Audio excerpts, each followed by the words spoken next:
Once the feed has been imported, you can edit and optimize it.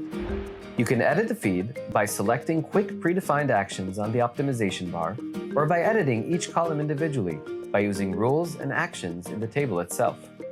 On the left, you can see your feed score, which is based on the number of actions taken to optimize your feed to perfection. As you apply actions on the left menu, the Feeditor score will be increased. Let's explore each one of the fast actions on the optimization bar. Cleanups will help you clean common feed coding errors and typing mistakes, such as spacing, lettercase, and lack of uniformity. For example, removing HTML tags or fixing the shipping format. Enrich enables you to add valuable data to the feed from diverse sources, such as external data feeds, Google Shopping campaign statistics, and more.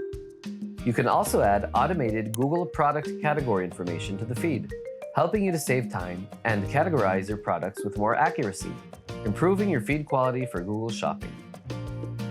Use Google Shopping data to pull statistics from your Google Ads account and display them in new columns, helping you to optimize your feed based on product and brand performance. Under Filters, you can find the most common product filters, such as remove out-of-stock items. Then, easily apply these filters to your feed. Labels helps you to identify your top-selling or most profitable products. In Protections, you can set an email alert in case of feed errors. Finally, you can export your optimized feed and easily submit it to all media channels and schedule automatic updates.